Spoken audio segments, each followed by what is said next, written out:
I think I'm entitled. You want answers! I want the truth! You can't handle the truth! The Matrix is everywhere. It is all around us. Even now, in this very room. You can see it when you look out your window or when you turn on your television.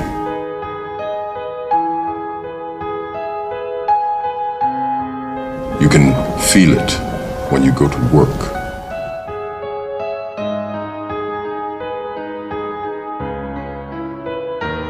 When you go to church. When you pay your taxes.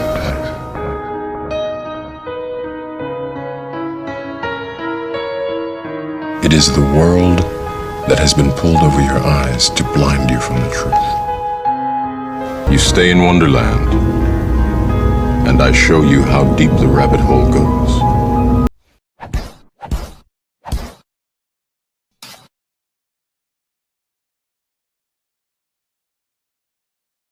Could you explain the Rothschilds? Many of you, I'm sure, have seen the three little globes that hang around the pawn shop as the emblem of a pawn shop. That comes from three acorns off the Rothschild family crest. They were moneylenders to begin with in Austria, and they became, which they are now, the richest family in the world. They are not considered humans by the occult world. They're considered gods. They believe that gods, sons and daughters of Lucifer, dwell in these human bodies. And when the humans die, the Rothschilds die, they go into the next Rothschild born. And they're not to be treated as men, they're to be treated as gods. And believe me, they are treated as gods. Their word is absolute law. That's the Rothschilds. They founded the Illuminati, and many people can't understand why a family of Rothschilds would create a conspiracy for a takeover that they never hoped to see fulfilled. Well, that's because witches believe in reincarnation. They believe that they would be alive during that time. If you look at all the paranormal phenomena on this planet, I've tried to understand it and figure it out. Mm-hmm. And I can't figure it out. Mm-hmm. But I've been through most of the material. Farrell and I did a great 2-hour interview called Who is Mr. Global? Mm-hmm. And we went through every different hypotheses. What do you mean? Can you define Mr. Global? It's the committee that runs the world. So There's a committee at the top that makes all the big decisions. And my nickname for it is Mr. Global. So the question is, who is Mr. Global, and why is Mr. Global doing what he's doing? Because when I look at a situation, I like to put myself in somebody else's shoes. Like, if I was Danny and I was doing this, what would it look like from my point of view? And so I want to put myself in why is Mr. Global doing this? What's Mr. Global's point of view? So anyway, Joseph and I went through and did Who is Mr. Global and why is he doing what he's doing? So we went through all the theories, but some of my favorite comments on the internet is they'll say, well, she worked at the White House and she knows, so she's not telling us. It's like, no, everybody at the White House is not sure. Who's your best guess of who Mr. Global is? I think you have intergenerational pools of capital, and right now they are over influenced by occult. So I think you have interdimensional intelligence, which is operating demonic intelligence. Interdimensional demonic intelligence. Yeah. Wow. Yep. So I think this thing about good and evil is real, and I can't find it anymore. I found it once. There were in the 1930s, a British physicist got up and said, we are being manipulated, but from other dimensions by intelligent beings from other dimensions. So I think, if you study Christianity and you read the Bible, you're dealing with both divine intelligence and demonic intelligence. And I think too much of the leadership has gotten deeply involved in the occult and demonic kinds of intelligence. Wow. So I just read a book, and I have no idea. So I've tried to find every theory to explain the paranormal stuff. So I'm not telling you this is true, but I just finished reading a book called Final Event by Nick Redfern. I don't know if you've ever read it. Mm-mm. And he describes it's a exploration of a group of military intelligence in the United States called the Collins Elite. Oh yeah, I've heard about the Collins Elite. Yeah. And they came to believe that the ET phenomena was a demonic phenomena. It was not people from another planet. It was demonic intelligence. It was biblical stuff. Right. Right. And one of the things he discovered was that, or the Collins elite apparently discovered, is in many sort of ET abduction events, if you called on Jesus Christ, it would stop. What? Yeah. Yeah. That's what he reported. And he strikes me, I don't know anything about him, but it struck me as someone who was trying to do a faithful job of simply reporting what they found. You know, there's a lot of folks in the intelligence community that publicly state how they believe that the whole UFO phenomena is like this biblical thing, how it's angels and demons, and these things could be angelic entities, and, you know, like literal, like ground, like legitimate people in the intelligence community, whether they're still active or retired or whatever, that have been on podcasts that state they believe this. So I am sure that all of that stuff is happening. So I think we are dealing with demonic and angelic forces in our world, and that's interdimensional intelligence. So the Bible calls it, you know, demons and angels. Other people call it fifth dimension or whatever, but I think we're absolutely, and I will tell you what I think is the most important thing to understand about the universe. So write this down. This is my favorite. My favorite new book is A New Science of Heaven by Robert Temple. Oh, yeah. 99% of the material in the universe is plasma. Our universe is made up of plasma. And I used to hear that David Bohm said this, and other physicists as well, but Temple's really documented and nailed it. And I'm sure he's right. Plasma is alive and it's intelligent. And that means life is alive and intelligent. Plasma or dark matter? Plasma. Plasma. Plasma. But, you know, let me make it simple. The universe is alive and intelligent. Sure. And we share intelligence with all life. You know, so in The Lord of the Rings, when the trees show up to help, that's real. Right. So life is alive. And the notion that you can take digital technology and control it centrally, once you understand that, is so ridiculous. Only a demonic intelligence would come up with that plan. Huh. Right? Have you noticed this recent phenomena of, and there's been articles written about it, of essentially a lot of big shots in Silicon Valley are mapping Christianity now onto everything that's going on in Silicon Valley. There's a new church in Silicon Valley that everyone's going to. Peter Thiel and the head of this company called Y Combinator are, you know, Peter Thiel is a, you know, famous billionaire gay Christian, and the guy from Y Combinator is a big devout Christian, and they're holding these big conferences, and you know, all these folks in Silicon Valley seem to be now converting to Christianity, going to church, and it's just really interesting to me, you know, because Silicon Valley is, you know, historically known for being like anti-religion, right? Like it's not been a typical religious part of the world in history. These people are, you know, a lot of people developing tech and developing, you know, these social media platforms, transhumanism, and I know nothing about it. Yeah. Yeah. There's been a lot of articles. There was an article in the New York Times that came out, I think the New Yorker. And it's really interesting to me that somebody like Peter Thiel would be you know, somebody who's, you know, very much tied up in the military industrial complex, the intelligence community. I would say that there is a non-alignment between the teachings of Jesus Christ and what Peter Thiel and his companies are doing. Yeah. So, but it makes me wonder though, why somebody like Peter Thiel would be so invested in promoting Christianity in Silicon Valley. I don't know. I would need to understand a lot more. I wonder if it has something to do with trying to bolster Christianity in the United States, or sort of revive Christianity in some sort of a national security aspect. Well, here's the problem. The problem is that there has been so much financial fraud and corruption that you have a real breakdown in productivity in the general population. And so there is a vested interest if you don't want to depopulate everybody and getting everybody to be productive, and they're not going to be productive unless they believe in morals and have morals. So, our problem, the reason the unipolar model failed, in my opinion, is we're not agreement capable. And the leadership is not agreement capable, but now the message is the population, you don't need to be agreement capable. Mm-hmm. And when a complex society depends on the rule of law, or at least the appearance of the rule of law, you take away the ability to be agreement capable, and the society fails.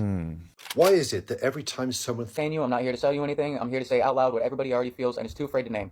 The world is not broken. It's rigged, engineered, systemically inverted, and sold to us as normal. You don't live in a society. You live in a managed plantation of exhausted humans born into debt, trained to obey, and told that freedom only exists if you can afford it. You work your whole damn life just to barely afford water, food, shelter, and a few days off, while the earth itself produces all of it freely. Food is not scarce. Water is not scarce. Energy is not scarce. It is gate-kept, hoarded, packaged, metered, monetized, and worse, it's poisoned. They poison the water and then make you pay for it. They dump fluoride and chlorine and pharmaceuticals into the tap and call it public health. They poison the food and call it safe. They fill it with glyphosate, dyes, plastics, pesticides, and then package it in boxes that say natural. They poison the air with industrial runoff, chemtrails, and false weather warfare, and then tell you climate change is your fault for driving a car. They poison your mind through the media. They poison your time through fake education. They poison your body through the false medicines. They poison your soul through shame systems designed as religions, dressed as religions. And when you resist it, they call you insane. You've been taught to believe that money holds value, that labor must hurt, that rest must be earned, that you must deserve to live. None of that is true. You've been taught to accept paying to drink water from the earth after it's been laced with chemicals, paying rent to exist on land that no one built, paying for education that removes your intuition, paying for healing that never addresses the root disconnection, paying to be punished if you stop performing for the machine. All of it, every part of it was designed not to liberate you, but to keep you just tired enough to not rise. And here's what they'll never tell you. The infrastructure is already built. The shelves are already there. The trucks are already on the road. The gas is already in the tanks. The planes are already on the runways. The fields are already growing. Everything we need already exists. The only thing in the way is the myth of money. Because it's not money that makes the world go round. It's people, it's movement, it's presence, it's awareness, it's conscious choice, it's consent. Someone consciously chooses to shut off water. Someone types the order that disconnects your electricity. Someone drives past the family in need because the system told them that the meter running is more important. Every piece of the system is run by a person making a choice, and we can choose otherwise. Not one single person on this planet needs to spend their whole life doing one job just to barely survive. Not one soul should be stuck in a checkout line for 40 years, or on a truck route they can't ever leave, or in a cubicle until their back collapses. We can rotate, we can travel, we can share, we can contribute wherever we are. We can stock shelves in a town we just arrived in. We can farm in a village we're passing through. We can care for elders in one place and then build homes in another. Everyone has something to give. And even if you don't have a skill, you have presence, you have effort, you have care, and that is enough. So here it is. This ends with us. Not by fighting, not by begging, not by burning down the system, by walking the fuck out of it. By remembering what life actually is. Shared land, open food, real skills, free travel, voluntary care, contribution without coercion, exchange without hierarchy. This is not fantasy. This is the world before Mimic took hold. And it is the world again if we choose it. So how? Start locally. Start now. Connect with people who are done pretending. Share foods. Share tools. Grow gardens. Offer rides. Offer shelter. Trade skills. Host circles. Create resource-free zones. Build parallel systems. Create a directory of who can do what and who needs what needs done, without any middleman. Stop waiting for permission. Be the economy, be the network, be the breath. You are not lazy, you are not crazy, you are not asking for too much. You're just remembering that you are not a product, you are not a number, you are not a worker unit, you are not here to obey. You are here to be sovereign, to be present, to be alive. And everything in this world that tells you otherwise, from the electric bill, to the grocery checkout, to the job interview, to the social media feed, is lying. And you already know it. We don't need to fix the systems, we need to stop feeding them. Let it collapse under the weight of our withdrawal. Let it rust while we rebuild what breathes. We need to stop pretending, stop complying, and stop apologizing for wanting to live. This is not radical. This is remembrance. And the minute enough of us breathe it, the mimic cracks, the gates fall, the orchard returns. This ends with us. Let it be now. Jennifer Hudson wasn't supposed to be a star. She wasn't industry polished. She wasn't label connected. She got eliminated from American Idol. And that person is Jennifer Hudson. Fantasia, you are safe. But then she went from underdog to Oscar winner. But behind the applause, people were whispering. Her rise was fast, too fast. And right when she reached the peak, something unthinkable happened. The frantic two-day search for actress Jennifer Hudson's missing nephew ended this morning with the worst possible outcome: the discovery of an SUV missing from the crime scene with a boy's body inside. But her career didn't stop. It soared. She was on red carpets. She was performing at the Super Bowl. Oh, say, can you see? So the question became, how does someone survive that kind of loss and still move like nothing happened? Was it faith, or was it something the industry trained her for? Because Jennifer didn't just come back stronger, she came back chosen. So what exactly happened? It's what happened between 2007 and 2009 that's still hard to explain. One moment, Jennifer Hudson was chasing small roles and trying to capitalize on her dream girl's momentum. The next, she was everywhere. Magazine covers, tribute shows, major red carpets. From movie awards to television tributes, the rollout felt too polished, too sudden. Most stars fight for years just to stay relevant. They get dropped from labels. They beg for supporting roles. They take what they can get and hope for a breakout. But Hudson skipped those steps. She went from a runner-up on a talent show to a Grammy-winning, Oscar-holding industry darling, with the full weight of the machine behind her. The first eyebrow raiser was Dreamgirls. It's not that she wasn't great. She was. But Hollywood doesn't usually hand out Oscars to reality show singers on their first acting gig, not without some kind of long-game strategy. And once she won, that was the green light. Suddenly, she had access most actors wait decades for. By 2008, her name was being used differently, not just as a rising talent, but as a solution, a fill-in, a replacement, which is when people started looking closer. Because success that fast, that clean, especially in a business built on gatekeeping, is never random. In the entertainment industry, what you hear publicly is a polished version of reality. The real stories live in the whisper network, the unspoken system of insiders, stylists, assistants, and producers who trade information in coded language. And when Jennifer Hudson's name started circulating, it wasn't just because of her voice, it was because of who was backing her. Clive Davis, executive, the one who built Whitney, the one who launched Alicia Keys, the one who always had a new star ready when the last one faded. In those quiet conversations, people weren't calling Hudson the next big thing. They were calling her the next Whitney. Not as a compliment, as a label, a job title, a succession plan.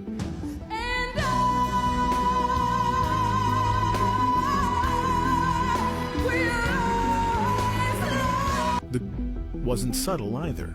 Her styling shifted, the interviews softened, her music got safer, less gospel, more inspirational, and the way Clive Davis positioned her, showing up beside her, co-signing her talent at every opportunity, was the same way he presented Whitney in the early 80s. Industry people saw what was happening. They didn't say it out loud, but they knew. Jennifer Hudson wasn't just being promoted, she was being programmed. By 2009, Jennifer was being photographed next to Diddy. She was showing up at events hosted by the very same moguls under fire today. Not just award shows, but closed-door, high-level parties, designer events, silent fundraisers, the kind of rooms where careers aren't made. They're bought, traded, and protected. Now think about what kind of access that really is.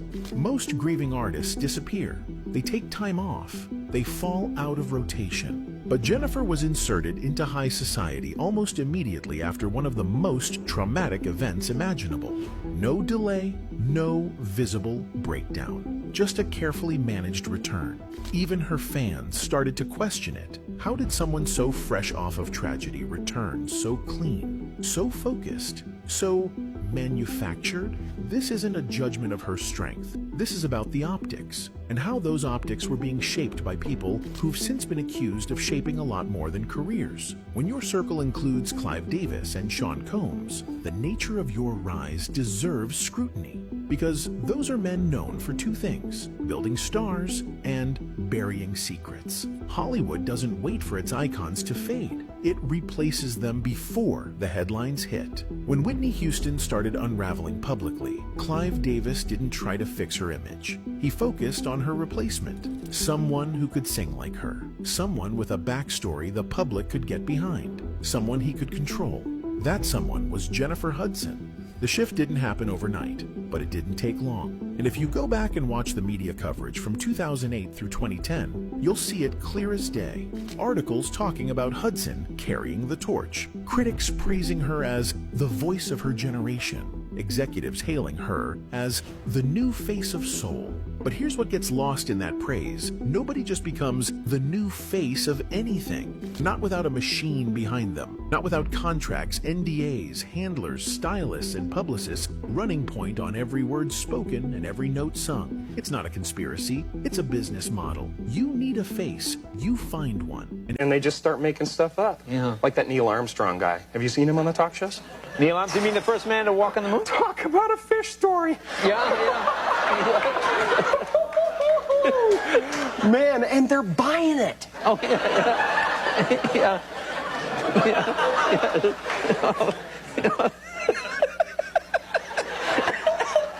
See this lady here? Her name's Hannah Rothschild, and she's going to tell us exactly what it's like being a Rothschild. Rothschild? Well, of course, I'm the wrong person to ask, because I was born a Rothschild, and I'm still a Rothschild, so I don't know what it's like to be anyone else.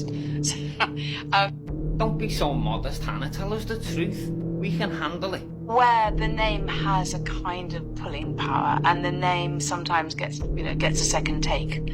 And when I was younger, I found that very off-putting, because I didn't feel that I lived up to this extraordinary reputation. I didn't live up to the magnificence. I didn't feel I was particularly good at anything. So I think it took me to get older and to establish my own career then to see it actually as quite an honour, really, to be part of this extraordinary tradition. Oh, yeah. Poor you. Anyway, let's see what Jacob Rothschild had to say about the Rothschild family. Furthermore, the systematic and frequent intermarriages resulted in works of art arriving through inheritance rather than departing. Excuse me, what? Did you just say what I think you just said? And Baron James, who was head of the Paris brothels and the youngest of the 5 sons of our actual Rothschild, gave an astonishingly uninhibited description of the 19th century Rothschild policy of keeping it in the family. I thank you for what he wrote. Make me smile. Baron James said keeping it in the what? In our family, we've always tried to keep love in the family. In this sense, it was more or less understood since childhood that children would never think of marrying outside the family, so that our fortune would never leave it. I was wrong.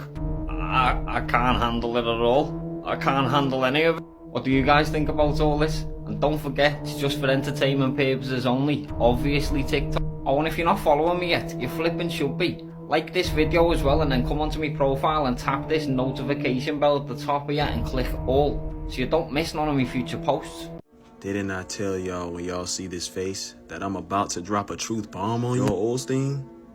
This woman that have rebuked you, she have been sent by the Most High Yahuwah. Hi, how are you? I'm great, how about you? I'm okay. Mr. Olstein, I wanted to talk to you because, I come from the UK and I've seen some of the work that you do, and it pains me greatly that you never preach about sin, repentance, hell, or judgment, or Jesus. But the thing is, you think you're doing a good thing, you think you're lifting people up, but you're not.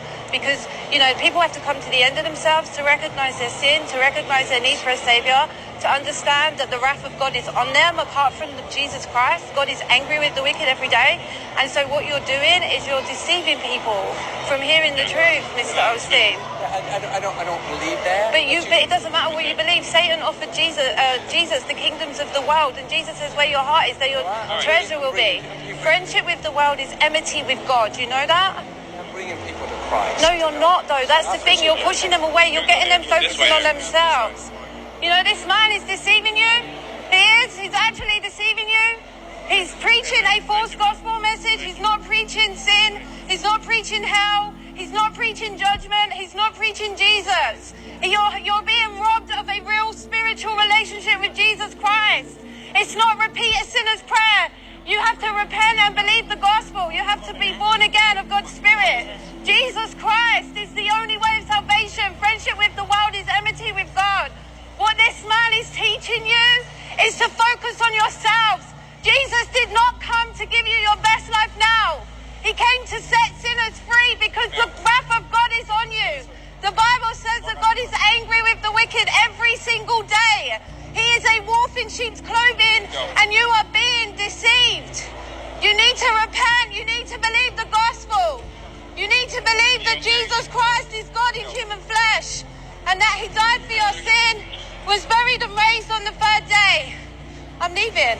All right, you can be escorted out. Yeah, no, that's fine, that's fine. That sister doing that takes boldness and courage. He isn't lying. He isn't teaching the Bible. He teaches law of attraction, manifest, next level thinking, 10 powerful thoughts for a successful, abundant life. She right. He not preparing your soul for the afterlife. Joel, you better take heed to this warning. All of y'all following Joel Osteen at Lakewood Church, you and him will be in hell. Keep following this preacher. Keep following him. Joel, you better not ignore this. We're living in a very dark age, and people need to know the truth. So I'm going to tell you in English here what is really going on. It's called the Masonic takeover of the world. Everything deep, dark, evil, twisted, perverse, sadistic, masochistic, evil, and satanic that has been lurking in the lodge, the Masonic lodge, and in the hearts of the people who run it, is now coming forth into the open day. They founded their lodges in 1717. They spread around the world. They infiltrated institutions. They overthrew governments. Especially, they hate Catholic monarchies. They've infiltrated the church institutions. Knights of Columbus. They founded their own banks in New York City. Chase Manhattan, J.P. Morgan, Brown Brothers Harriman, Citibank. They took control of the Republican and Democratic parties. They started the First World War and the Second World War, and they controlled all the sides in them. They destroyed Austria because the emperor dared to veto the election of Rampolla Tindaro, their Masonic candidate for the papacy, in 1904. And so the cardinals chose Pius X, and for that crime, the Masons destroyed Austria, the only nation that ceased to exist after the First World War. But now that's their ultimate scamdemic. The Bilderbergers, that's the Rockefellers. This is total world control. They want control of everyone. They want to enslave us. They just don't want to own us. They want us to be evil like them. They want to take us to hell like them. They want us to love evil like them. They are pedophiles in the worst sense. They want everyone to be a pervert. They want everyone to be involved in evil. They want everyone involved in killing themselves. That's why they want you to suffocate yourself to death, wearing a diaper on your face. That's why they want you to willingly stick out your arm and take chemicals injected in you that will destroy you, change what you are, make you a GMO creature. That's why they're racing to install all manners of high-tech equipment so that far beyond what is necessary for cell phone communications. I can't even say the name. This channel would be blocked. But they want to control because they want to be able to, through their computers, their few families, their few hundred people around the world, they want to be able to control all the automobiles and all the machinery and all the jobs and eventually everyone's own mind. They built the internet. The internet is one of their tools of control because they know that the more we spend time talking to each other. The United States is owned by foreign corporations. Nixon opened it up for foreign trade.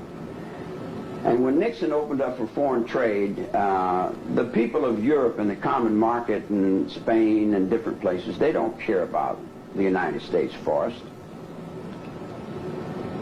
And in short, the United States has been sold out by people who really don't care for anything but money. I've had all the money in the world 3 times. I had to give it back to keep the game going. What game? The game. It's a game. Money is a game. It's only real to the people who work for it. The people that don't need to work for money, it's a monopoly game. It's a game of paper. It's all on paper. I've got a production company, and I've got a recording company, and I've got a mansion in Beverly Hills, and I've got Rolls Royces and Ferraris. I've got everything money can buy. but it's all on paper. Everything's done through the companies and through the tax loopholes, and the people that live on that level, they don't care about the average honest mule that just goes back and forwards to work. They don't care about the children that are in the streets that are thrown out of this upper echelon of existence. And then when all the children fall down into me on my level, I pretty much identify with them because I was a throwaway also. So it goes to the point of, do you really care? When you said... And who does care? And if anybody cares, they're considered crazy. I've been 15 years in the nut ward for trying to stop the trees from being cut down, from trying to rearrange a lifestyle of a bunch of people who don't want to change. But they're going to change because the cold wind is blowing. I've got a curiosity. Can I ask you a question? Mm-hmm. Remember you had an X years ago and you changed it now to a swastika? No, I never changed. It's been the same thing all the way along. Wasn't it always an X? No, it never was. What's it stand for?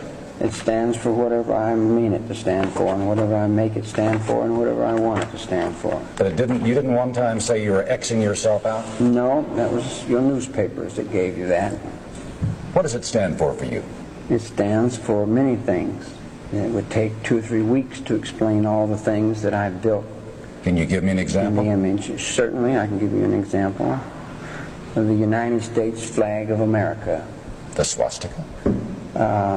The rising sun in the Japanese flag. The Star of David to the Israelis.